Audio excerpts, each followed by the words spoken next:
Bonjour à tous, c'est Pierre pour Technoid et bienvenue pour un nouveau test. Plein de fatigue, je vais vous parler quand même des KZ T1, les nouveaux trous wireless de chez KZ justement.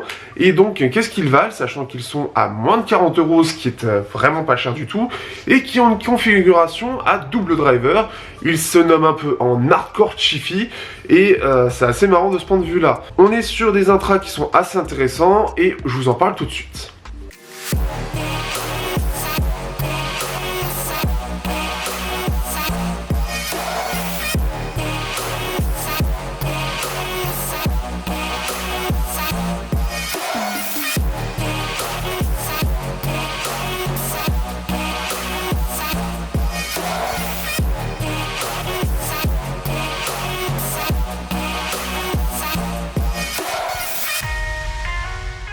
Au niveau du design, on a un design tout en rondeur, un peu épais par contre. Alors ils reprennent un petit peu le design. J'ai l'impression qu'ils sont allés chercher chez la même boîte que pour TFZ avec les TFZ X1 parce qu'on a vraiment le même type de design. Donc ça c'est une première chose.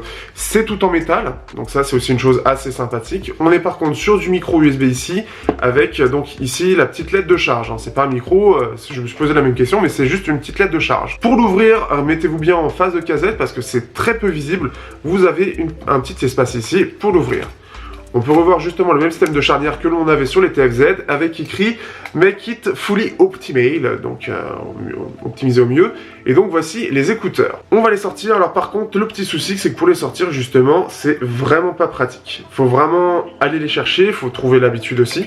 Donc ça, c'est la première chose. J'ai pris l'habitude, mais clairement, quand on a les TFZ, ou quand on a les Creative, ou quand on a les Sabat X12 Pro, c'est parmi les pires que j'ai eu en main pour les reprendre justement de ce point de vue-là. Sachant que en soi, ils peuvent recharger 100 heures. Et nous avons justement, hop, ici, voilà, vous avez des petites lettres de charge. Donc en fait, il y en a 4. Ici, il y en a 2 qui sont allumées, donc il reste plus que la moitié de l'autonomie. Et donc...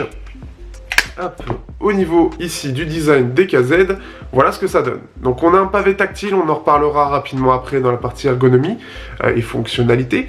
On a les deux petits pins ici qui donc qui permettent la recharge. Vous avez la petite LED ici pour dire si c'est connecté ou non. Donc c'est très discret, c'est un bon petit endroit. Et vous avez ici, hop, donc la petite partie ici pour les écouteurs. Et alors ça change de ce que l'on retrouve d'habitude chez KZ. Au niveau de l'ergonomie, hop, ici, on les met dans l'oreille. Alors, ils sont très très discrets. Ça, c'est le truc qui est assez vraiment sympathique, c'est qu'ils sont vraiment discrets.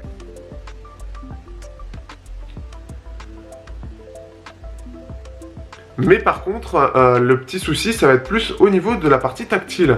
En fait, en gros, vous devez appuyer à peu près là où il y a KZ, voire vers le haut. En fait, la partie tactile se situe vraiment vers le haut. Et ce qui fait qu'il faut s'y reprendre à plusieurs fois. Sachant que si vous appuyez une fois, vous mettez pause. Si vous appuyez 2 fois, vous allez aller sur la piste suivante ou précédente. Et si vous appuyez 3 fois, vous allez augmenter ou baisser le volume de l'intra. Sachant qu'il est indépendant de celui du téléphone. Pour changer le volume de l'intra, c'est une catastrophe. C'est réellement, parfois j'appuie 3 fois, et il va le compter comme une seule fois, ou parfois 2 fois, mais c'est très rare que j'arrive à changer correctement le volume du premier coup. Donc déjà là-dessus, le tactile est vraiment moins bon, et il est même moins bon que les Taotronics Sound Liberty S3, qui sont pourtant plus entrée de gamme. Donc c'est assez étonnant, et c'est un petit peu dommage, sachant que c'est leur première paire, et qu'une partie est en bêta, donc la partie check quality est un petit peu particulière, mais ici c'était le cas sur les deux, et c'est surtout que la zone tactile est vraiment située à un endroit précis, et surtout vers le haut. Limite, il faut appuyer plus vers le haut de l'intra pour que ça fonctionne correctement, ce qui fait que c'est un peu dommage. Il faudrait que je puisse comparer aux Meizu TWS, les Pop 2, si j'en ai la possibilité, parce qu'apparemment ils sont plutôt bien de ce point de vue-là. Ça, c'est une première chose. Après, par contre, en termes de confort, ils sont excellents, ils tiennent très bien dans l'oreille. Par contre, j'ai dû mettre les embouts en plus gros pour qu'ils tiennent correctement dans mon oreille. Enfin, ils tenaient aussi les autres, mais c'est surtout parce que j'entendais plus de ce côté-là que de ce côté-là, ayant l'oreille ici très légèrement plus large. Mais ça m'avait jamais posé à aucun moment un problème jusqu'à maintenant, sauf jusqu'à aujourd'hui avec cela. Donc ça, c'est assez étrange parce que pour le coup, voilà, ça me faisait j'avais un décalage sonore, j'avais plus de son ici, donc. Mais après avoir réglé ce problème-là, ça fonctionnait correctement. Et en plus de ça, comme ils sont tout noirs et ils sont pas très gros, ils font la taille des KZ ZSN Pro en gros, eh bien ils sont très discrets et plusieurs fois en fait personne n'a vu que j'avais des écouteurs dans mes oreilles, donc c'est assez étonnant, c'est assez marrant là-dessus. Pour la partie sonore, on a droit à une bonne petite signature en V que l'on connaît bien chez KZ. Une signature en V qui est assez proche de celle des créatives, un peu plus léger. Les créatives Outlier Air ont une signature qui est un petit peu plus poussée, un petit peu plus basseuse. Ici, on est sur quand même quelque chose qui reste assez équilibré. Donc il y a des bonnes basses sans trop en faire. Et j'ai comparé notamment face au CCA CA4 et même au KZ ZSN Pro, on est globalement sur à peu près la même chose, un peu moins bien quand même. Ça ressemble même un petit peu plus entre des KZ ZSN et des ZSN Pro. On a une scène qui est assez large, même si je la trouve parfois un peu artificielle sur certaines musiques, où j'ai l'impression que, en fait, on a large, mais le son rend un petit peu bizarrement, comme s'il était plus large que la normale, comme si elle était retravaillée pour être un peu virtualisée. Ça donne un peu cette impression-là. Au niveau, donc ce qui fait qu'en termes de courbe, vous avez ça. En gros, ça donne ça, selon The Phonograph en tout cas. Ce qui fait que voilà, on est vraiment sur quelque chose de proche des ZSN Pro, etc. On est un petit peu plus doux, un petit peu plus équilibré. Et on a un bon équilibre, le rendu est assez naturel. Les médiums sont un peu en retrait, forcément, mais pas trop. Les basses sont assez percutantes, elles ont pas mal d'énergie. C'est juste dans les médiums où ça manque un petit peu de naturel, mais ça semble plus être les drivers qui semblent un petit peu manquer de qualité par rapport aux ZSN Pro, mais ça se défend plutôt bien globalement. Et donc, globalement, le son est vraiment bien. Ce qui est bien, c'est surtout que si je les compare au, justement, Creative Outlier Air, la qualité sonore est vraiment très similaire, que ce soit en termes de détails, de scène, de signature. On est globalement sur quelque chose de très proche. Alors forcément, on est en Chine, les créatives, eux, sont vendus en Europe, etc. Donc ce qui fait que forcément, c'est pas le même budget, etc. C'est assez différent, on sent qu'il y a plus de recherche chez créatives. Bref, c'est autre chose. Mais ce qui est bien, c'est que vraiment pour 40 €, on peut avoir quelque chose de tout à fait décent et honnête.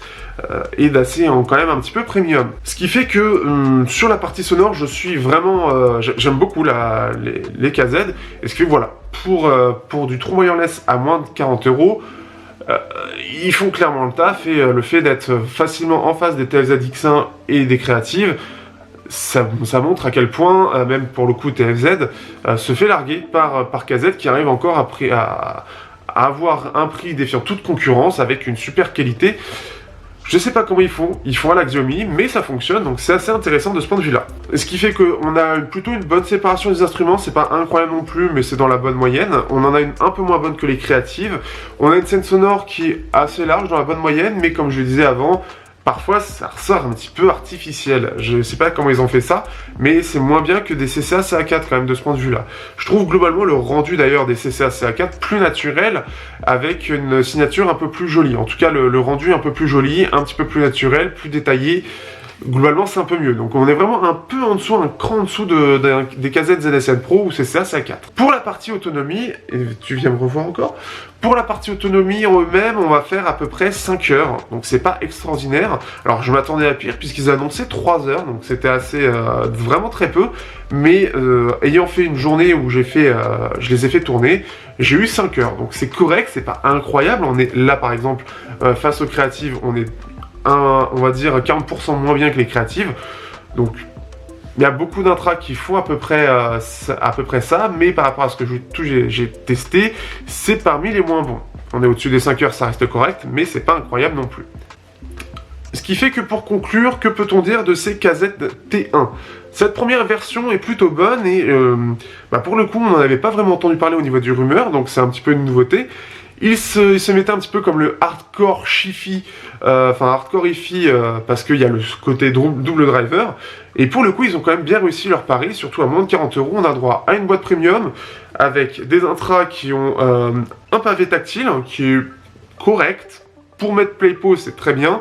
Pour faire plus, c'est plus compliqué. Il faut vraiment arriver à trouver le truc, à trouver l'astuce. Et ça manque quand même de fiabilité. On a une boîte qui recharge aux alentours des 100 heures. Ils sont très confortables, le son est vraiment bien et arrive quand même à faire aussi bien, voire un peu mieux que des écouteurs True Wireless à 80 €. Fais attention le chat, parce qu'il fait se péter la gueule. Et donc, globalement, je n'ai que du positif à dire, à part, encore une fois, les commandes.